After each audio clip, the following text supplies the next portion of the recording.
Hello friends, welcome back ನನ್ನ YouTube channel. Friends, ಭಾಳಷ್ಟು ಜನ ಸ್ಟೂಡೆಂಟ್ಸು ಪ್ರೊಫೆಷ್ನಲ್ ಕೋರ್ಸ್ಗಳಿಗೆ ಹಾಸ್ಟೆಲ್ ಅರ್ಜಿ ಯಾವಾಗ ಬಿಡ್ತಾರೆ, BCM ಇಲಾಖೆ ಕಡೆಯಿಂದ ಹಾಸ್ಟೆಲ್ ಅಪ್ಲಿಕೇಶನ್ ಯಾವಾಗ ಓಪನ್ ಮಾಡ್ತಾರೆ ಪ್ರೊಫೆಷ್ನಲ್ ಕೋರ್ಸ್ಗಳಿಗೆ ಅಂತ ಭಾಳಷ್ಟು ಜನ ಕಮೆಂಟ್ ಬಾಕ್ಸಲ್ಲಿ ಕಮೆಂಟ್ ಮಾಡ್ತಾಯಿದ್ರಿ.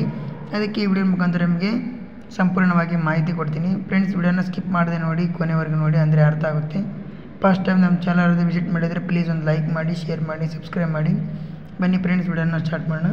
ಫ್ರೆಂಡ್ಸ್, ಇವಾಗ ಬಿಟ್ಟಿರೋ BCM ಹಾಸ್ಟೆಲ್ ಆನ್ಲೈನ್ ಅರ್ಜಿ ಓನ್ಲಿ ನಾರ್ಮಲ್ ಡಿಗ್ರಿ ಯಾರೆಲ್ಲ ಇವಾಗ BCom, BSc, BA ಓದ್ತಾ ಇದ್ದಾರೆ ಅಂಥ ಸ್ಟೂಡೆಂಟ್ಸ್ಗಳಿಗೆ ಇವಾಗ BCM ಹಾಸ್ಟೆಲ್ ಅರ್ಜಿ ಬಿಟ್ಟಿದ್ದಾರೆ. ಪ್ರೊಫೆಷ್ನಲ್ ಕೋರ್ಸ್ಗಳಿಗೆ ಯಾವಾಗ ಬಿಡ್ತಾರೆ ಅಂತ ಹೇಳಿದರೆ, ಇವಾಗ ಪ್ರೊಫೆಷ್ನಲ್ ಕೋರ್ಸ್ಗಳಿಗೂ ಇನ್ನೂ ಕೌನ್ಸಿಲಿಂಗ್ ನಡೀತಾ ಇದೆ. ಎಕ್ಸಾಂಪಲ್ ಇವಾಗ KE ಥ್ರೂ ಯಾರೆಲ್ಲ ಅಡ್ಮಿಷನ್ ಮಾಡ್ಕೊತಾ ಇದ್ದೀರಾ ಅಂಥ ಸ್ಟೂಡೆಂಟ್ಸ್ದು ಇನ್ನೂ ಅಡ್ಮಿಷನ್ ನಡೀತಾ ಇದೆ. ಬಟ್ BCM ಹಾಸ್ಟೆಲ್ಲು ಪ್ರೊಫೆಷ್ನಲ್ ಕೋರ್ಸ್ಗಳಿಗೆ ಇದೇ ತಿಂಗಳಿನಲ್ಲಿ ಬಿಡ್ತೀನಿ ಅಂತ ಹೇಳಿದ್ದಾರೆ. ಬಟ್ ಅಕಸ್ಮಾತ್ ಏನಾದರೂ ಅಪ್ಡೇಟ್ ಬಂತಂದರೆ ನಾನು ವಿಡಿಯೋ ಮುಖಾಂತರ ನಿಮಗೆ ಶೇರ್ ಮಾಡ್ತೀನಿ. ಅಲ್ಲಿ ತನಕ ನೀವು ವೆಯ್ಟ್ ಮಾಡ್ತಾಯಿರಿ. ಇವಾಗಂತೂ ಯಾವುದೇ ಪ್ರೊಫೆಷ್ನಲ್ ಕೋರ್ಸ್ಗಳಿಗೂ ಹಾಸ್ಟೆಲ್ ಅರ್ಜಿ ಬಿಟ್ಟಿದ್ದಿಲ್ಲ.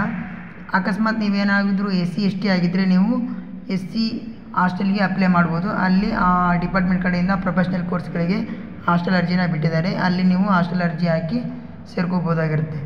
ಓಕೆ ಫ್ರೆಂಡ್ಸ್, ಈ ವಿಡಿಯೋ ನಿಮಗೆ ಯೂಸ್ಫುಲ್ ಆಗಿದೆ ಅಂದ್ಕೊಂಡಿದ್ದೀನಿ. ವಿಡಿಯೋ ಇಷ್ಟ ಆದರೆ ಒಂದು ಲೈಕ್ ಮಾಡಿ, ಶೇರ್ ಮಾಡಿ, ಸಬ್ಸ್ಕ್ರೈಬ್ ಮಾಡಿ.